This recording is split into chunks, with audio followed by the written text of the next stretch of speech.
So it was seen that the further I went down this journey, I found more and more people that were like me, that were of my mindset, that were following the same breadcrumbs to the same place, and seeing that these people really had been down this path before I did, and I didn't even know it.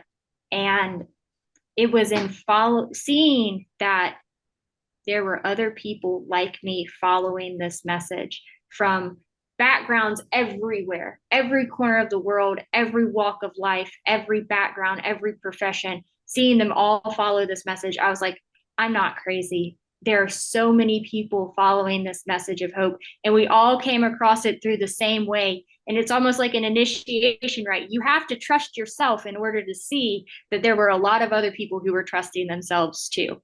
And it's when you do that that you get to the greatness, to the kingdom, to the freedom that it gives you. Hi, we're joined here with Madeline Joffrion with another of the Empire of David interview series. Madeline, tell us a little bit about your background and yourself. So I have a background in integrative psychology. Uh, I came to this field of work after my own personal hardship, went through a lot of darkness and pain, and found that going inward to find myself became really helpful. And then I started to seek to help others find themselves. A motto that I started living by was that I'm not here to heal the world, but here to remind the world that it can heal itself. And that's something that I came by through my own personal struggles and using the knowledge that I gained through my studies, and through my own personal hardships to start learning how to embrace the power within and healing myself. I also am studying Ayurvedic medicine, a holistic and spiritual consciousness approach to medicine, as well. I know that a lot of inventions and ideas come from pain, and invention, necessity is the mother of invention, and I think pain is also a mother of invention.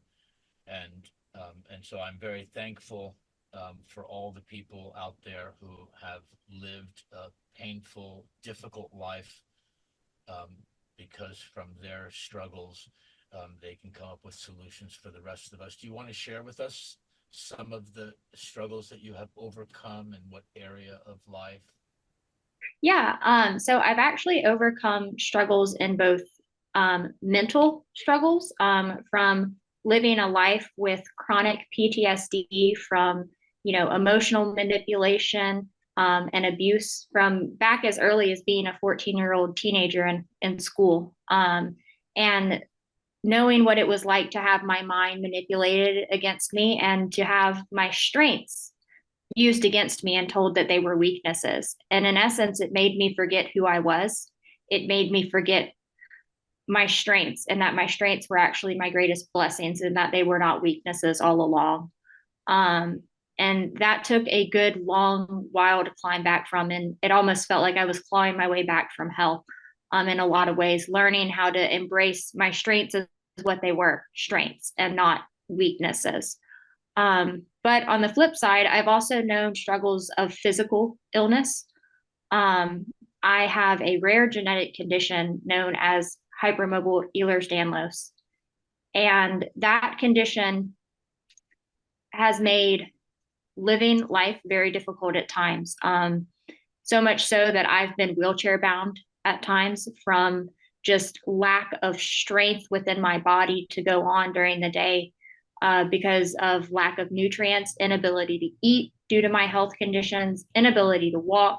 I've known just about every physical ailment possible because of this condition. And that has all happened in the span of about 4 or 5 years, that I went from being on track to be a doctor, to be a psychologist, to I lost everything and was basically nothing at one point because of these health issues. And once again, it was when I learned how to listen to myself, listen to my body and what it was telling me it needed, that I started to come back from that. And I think if that's anything I've learned from either one of these hardships that I faced, is that never doubt yourself and never doubt that inner voice, because that's your guiding light and that's your hope, is what's inside of you, because it's connected to something so much greater than you. For those of us like myself who've never heard of that, do you want to repeat that, the name of that disease, and explain what it is and how someone contracts it, or if it's genetic? Or... Yeah, so it's hypermobile Ehlers-Danlos. It's one of 13 subgroups of Ehlers-Danlos. It's a genetic disorder that affects the connective tissues of the body. And if you think about it, everything in our body is made up of connective tissues. And if you look at it under a microscope of, say, the muscles, a big thing that it affects is joints and muscles. Is you think of it as you have a rubber band and you stretch it and it should just snap back to where it goes naturally. But then you look at, say, somebody with my body, all of our tissues are like overstretched rubber bands. They're very floppy. They're not going to go back to where they're supposed to be when you stretch them out. So I have regular joint dislocations. Simply sometimes getting up out of bed wrong, I can dislocate my hip and then I have to put it back because I can't go to the emergency room every day when I pop out a rib or a hip. But if you think about it, your all of your organs are muscles in and of themselves too. And if they're overstretched, that can cause things like delayed stomach digestion. It can take my body almost 3 to 5 times as long to digest a meal as somebody who doesn't have this condition. So think of my body as overstretched and not able to compensate because the tissues are just overstretched, overworked, and not strong enough. So the symptoms just came about like all of a sudden in 1 year, or So the condition generally will begin to start worsening around mid to late teenage years, just because of the rapid growth that the body undergoes during puberty. I saw a slight decline early in puberty, but then around 16, 17, I saw another rapid decline that actually went through a several year period because of all the growth and maturation that my body was trying to go through. It just was too much too soon for my body and it couldn't compensate the weight of the growth. So would you credit your disease and your abuse with your desire to seek answers and solutions outside of the normal voices and conventional answers that are out there? Is that Yes, 100%, 100%. And I learned consistently that I was constantly being tried. People were trying to put me in a box, and just by nature, I didn't fit in that box. And so I had to go out and I had to find my own way, seek answers where I wasn't being told to look. And I found that every time I did that, that I went against the status quo, that I went against the norm, I saw more success, whether it was success personally, success in mental health, success in physical health, every time I've done that and not just been spoon fed what people want me to think or want me to do. And I listened to myself and I went outside of the norm was when I started seeing success and real change in my life. what and when approximately was that? What was that inspiration point? And like, did you hear a teaching? Did you get a revelation? What was it, and when was it? And what was the cause of that change? The result. So I would say the catalyst for that change is probably going to be when my daughter was born about 9 months ago. I, I had been in a really dark place and had been trying so hard to keep going and to keep going. And my daughter was born 9 months ago, and all of these projects that I had given up on, that I had stopped for so many years, I saw within her the light that I know is within my own heart. I saw in her the younger version of myself. And I was like, I'm going to do this differently.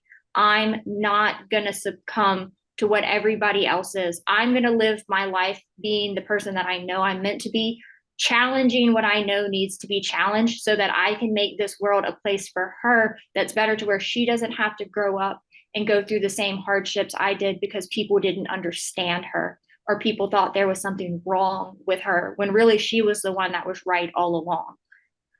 So it was seeing my own essence and my own, basically seeing myself within my daughter in that pure innocent state that reminded me of what it was like to be there before all of this. And I was like, I'm not letting this happen again, and I can change this. And that's when, just like fire, I started going, and I was like, I'm not stopping. I don't care what anybody says. I got the strength back inside of me by being reminded of what it was like to be that way before all of this pain. Right. So another way to look at it, or another way to see it, is that you saw your daughter and you saw what she is going to have to go through, and and either your life is going to be a pattern for hers, or you're going to have to just change something in order that she won't have to live the reality that you've been suffering with. So you basically you saw her and you like said, "There's no way I'm gonna let this happen to her. I'm going to change it now, because there's her involved as well." I mean, Yeah, yeah. It's one thing for it to happen to me, but I'm not going to be a bystander and let it happen to her when I know what can be done to be changed. and and so how did that manifest into an idea that you're running with now, with your life, that's working for you? Like, what idea was it? How did that inspire an idea, and what is that idea? Where are you going with it? So it actually inspired two different ideas that both have to do with both my mental health struggles that I've had over my life and my physical health struggles. On a mental perspective, I started a business as what I call a trauma recovery specialist. I'm not a psychologist, I'm not a therapist, I'm not here to do therapy, but I'm here to help you learn how to rebuild your life from trauma. I'm a mentor and a guide, helping you trudge through the battlegrounds as somebody who's been there before. And I've actually started a program that I call Project Lighthouse. And it is a first of its kind 12-step recovery program that's focused and solely surrounded by recovering from chronic PTSD and trauma. It doesn't have anything else except for personal exploration, personal power, and relearning how to listen to yourself. It's geared towards the individual and regaining your strength. Now, on a physical health perspective, like I said, I'm studying Ayurvedic medicine to be an Ayurvedic medicine practitioner. And that goes from learning how to implement these principles on my own basis. But I'm also head of a research team of peer-led researchers that also have Ehlers-Danlos and other hypermobility spectrum disorders. And we are right now working on a theory that we call the pressure theory. And it surrounds how the human body, the tissues, the fluids within the body respond to the pressures in the earth, just like anything else would around us. So why doesn't that apply to us? And so we're running with these theories and trying to figure out new approaches to hopefully either cure our disease or at least make it a lot more livable, and so people don't have to go through some of the same struggles as we had, as well as advocating for the proper treatment. Right. And do you want to repeat that name of the medical modality and describe it a little bit? Yeah, it's Ayurveda. It's the sister science to yoga. And it's a 5,000-year-old medicine system that originated in India. And it looks at the body as three pieces. You have the physical body, the mental body, and the spiritual body. And it works as balancing the three, balancing everything in your body, because when one thing's out of balance, it's going to throw something else off. And so instead of treating the symptom, or what you're coming in with, I'm going to look a little bit deeper. I'm going to look at every aspect of your being and say, where is there something off, and how can that be correlating to the pain or the ailment that you're feeling right now? And then I'm going to use natural and holistic methods that include everything from mental approach, spiritual approach, and herbal and medicinal approach to help you remedy this ailment or this pain. I'm going to come at it from every angle. And then at that point, you will actually see much better results than you would if you just went to a doctor and they're like, oh, you have some inflammation. Here, take an anti inflammatory for a couple of weeks. If it's continuing to give you pain, come back and we'll see what we can do then. I'm not going to do that. I'm going to look at you right then and I'm going to get to the bottom of it. And we're going to work out a firm plan on how we're going to get this resolved. Now, yoga, when somebody uses the term yoga, that can either be a feature or a bug. And for me, it's a bug. For a lot of people, it's a bug. For other people, it's a feature. Like airplane yoga. Everything is yogified. Um, and so, are you just using that term, or is there actual? Because everything you've described is basically holistic medicine, taking into account the person's life and harmony with their world and their food and their environment, and addressing the disharmonies which are causing the imbalances and disease in the body. I don't necessarily attribute that to yoga. For me, that is a bug. Why? Because it is ascribing an entire religious system and a religion to a set of practices that can help everybody without naming a religion. So my question very specifically is, did you just kind of use that, or is it directly related to yoga? No, it is actually directly related to yoga. So yoga is the mental side of Ayurveda. Ayurveda and yoga work hand in hand. So yoga is going to be the focus that's going to be more mindfulness, sitting with yourself, coming to understand yourself. And a lot of people see yoga today in the modern world as a form of exercise. That's not truly what yoga was meant to be. It was meant to be a way to come into yourself, to find how to listen to your body, how to understand your body, and to be one and mindful and in the moment. And it's when you can do that that you can actually see and find answers within yourself, so that the medicinal side of Ayurveda can work much more effectively. They work hand in hand. There's the mental, quieting of the mind through yoga, so that the medicinal approach of Ayurveda can be more effective, if that makes sense. Yes, and I think we'll have to have a longer discussion on that at some point, because the modern, I think we talked about this in some earlier discussion, the modern Christendom and Christianity has its culture, and its culture doesn't include much about meditation, and yet the Bible is replete with commands to meditate, and um, and then when we look at the Dead Sea Scrolls and the books that were left out of the Bible, um, they are replete with meditation and going inside. And just as an example, that is, I don't believe, found in any of the yogi books.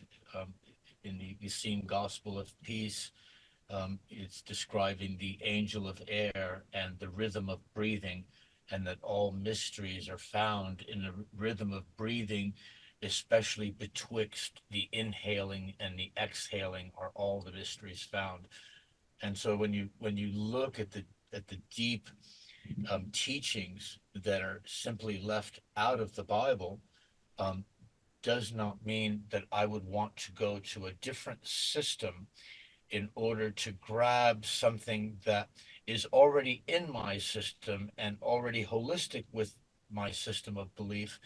It's just not colloquially being taught in Christendom, and the church virtually has no power at all.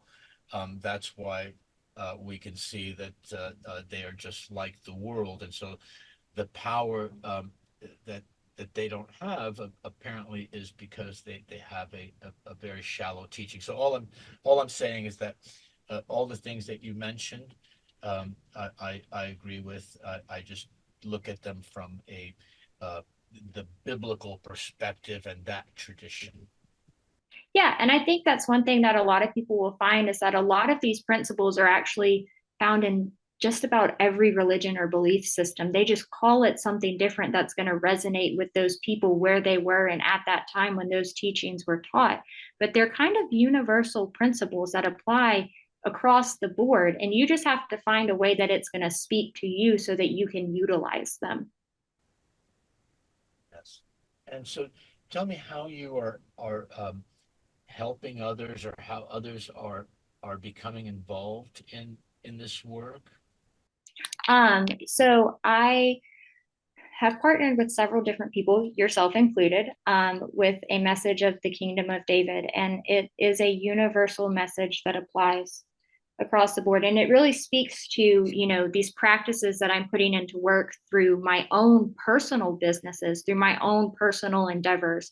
And I've come into connection with you and some of the other people, part of the World Peace Tracks, world thought leaders, and across the board, and just numerous places to work together to bring this message out, to meet people where they're at and say, this is a universal thing that applies to everybody, and working together to bring back a message of love, peace, and hope, and restore people to that and not have to live in a place of fear anymore. Because when you can understand these true teachings that are a lot of times not even paid attention to or just left out, you can see that there's a lot more to life than what we're being told a lot of times.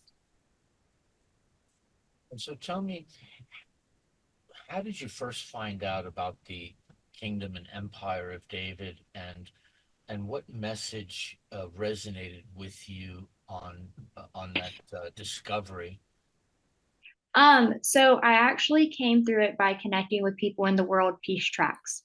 And it was through connecting with them and being a part of some of their pages that I was able, through my own research, through their websites, to find the kingdom of David through my own just continued effort to search for more knowledge, because it was like a breadcrumb effect. There was a little bit of knowledge here, a little bit here, and I was like, there's something more to this, because there was something inside telling me that there's more to this. These people aren't crazy, they know what they're talking about, and where does this lead me? And I kept following that internal voice telling me to keep going further, and I didn't listen to the people around me who were telling me that I was losing my mind. And that's when I came across the kingdom of David. And it was this message that trusting yourself, trusting the inner knowing, and trusting your intuition, or whatever you may call it, that guiding voice and light, by doing that and restoring hope within yourself, can lead you to this place of a community where hope abounds. And that was what brought me to it, was a message of, in trust there is hope, and in hope there is love, and in love there is greatness. Wonderful, because that really resonates with hope is the number one word right there. You said it more than any other word just now in your description, and that's our message. And uh, so you followed your inner voice, and and what confirmed it for you, like, because sometimes I follow an inner voice and then I get there and I say, okay, well, this is a false flag or a false alarm, and let me go another direction. What made you feel like this is, and what does it mean to you? So it was seeing that the further I went down this journey, I found more and more people that were like me, that were of my mindset, that were following the same breadcrumbs to the same place, and seeing that these people really had been down this path before I did, and I didn't even know it. And it was in seeing that there were other people like me following this message, from backgrounds everywhere, every corner of the world, every walk of life, every background, every profession, seeing them all follow this message. I was like, I'm not crazy. there are so many people following this message of hope, and we all came across it through the same way. And it's almost like an initiation, right? You have to trust yourself in order to see that there were a lot of other people who were trusting themselves too. And it's when you do that that you get to the greatness, to the kingdom, to the freedom that it gives you. Um, tell me more of how you see yourself, and how you see the kingdom affecting the world, affecting you, how you will be part of this empire. As you know, um, for those who don't know, it is not a message of esoteric. It is a message of practicality, of actually taking the reins of control of the world and using those reins to lead humanity in a path that leads to prosperity and harmony, peace and love, the promised Aquarian age. And and so, in short, the Empire of David is a world government alignment of nations, of individual sovereign nations. And so, in that perspective, having the whole world ahead of you in leading it to this message of hope and good news, how do you see yourself involved in, and what do you see, where do you see this going? So I would say, if I had to see how I see myself involved, I've always kind of known myself to be the person who kind of, I'm ahead of everybody else. I'm going to get there. I'm going to see the patterns and the connections before most other people around me do. But then I tell them, I'm the one who spreads the message. I'm like the oracle in a sense. I'm getting the messages and I'm spreading them out. I'm connecting people of every walk in life. I'm You think of it this way, in the Bible, there's a story of the Tower of Babel and how it fell and all the people were broken apart. It's like I see myself as the one that restores the Tower of Babel. I can meet you all where you are because I've been there. I've been in every hardship just about that you can imagine. I have an empathy within my heart that most people don't know how to tap into.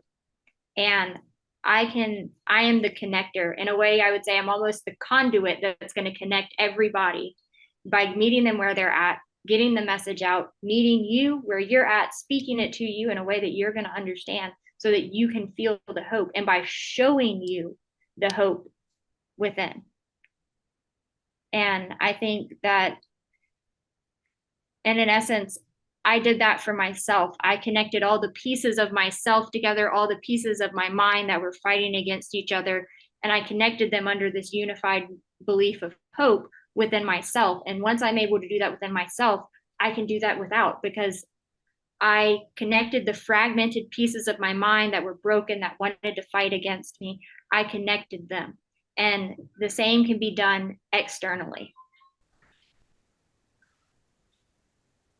We're approaching the end of this interview. Um, do you want to add anything else that I might have left out? I think if I had to add one thing, is that it's important to listen to yourself. And I know I've said that many times in this interview, the importance that I found in listening to myself. But I truly believe that a lot of times we live in a world where people tell you not to listen to yourself, and that you have to listen to the people outside of you, whether they be authority figures, parents, people of power, people who seemingly know more than you do. But when your heart tells you one thing and the world is telling you something else, I want to urge people to listen to your heart. Listen to your heart. Listen to that guiding light inside of you telling you that there has to be something more. Never stop fighting to find what's out there. Never stop seeking. I completely agree. Never give up, ever. And how can people connect with you and your work? So you can find me on LinkedIn at linkedin.com/ we are embracing hope. You can also find me at my website, embracinghopeheals.com. We'll put the links in the description. Yeah, definitely. Okay, well, I thank you for your input, for your time, for pouring out your heart, and I hope that this is going to inspire others with this message, because you have found a community, and I think that's the most special thing, is that when I look at all of our citizens and I see that they are kings, they are queens, they are billionaires, they are engineers, they are teachers, they are PhDs, they're CEOs. We don't have any stupid people in the empire of David who have come and decided to join themselves, because those kind of people aren't interested in helping the world, or are not focused outside of their own desires.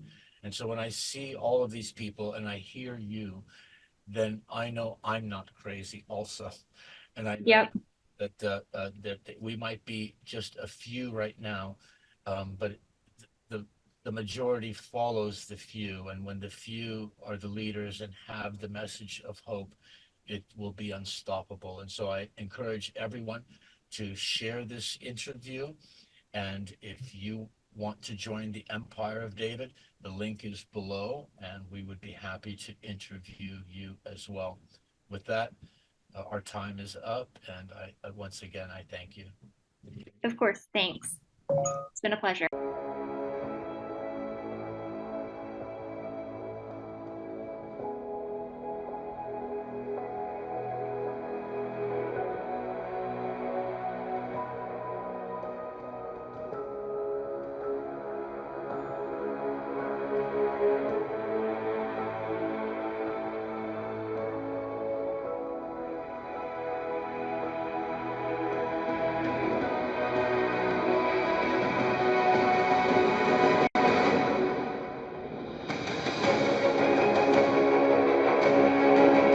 Thank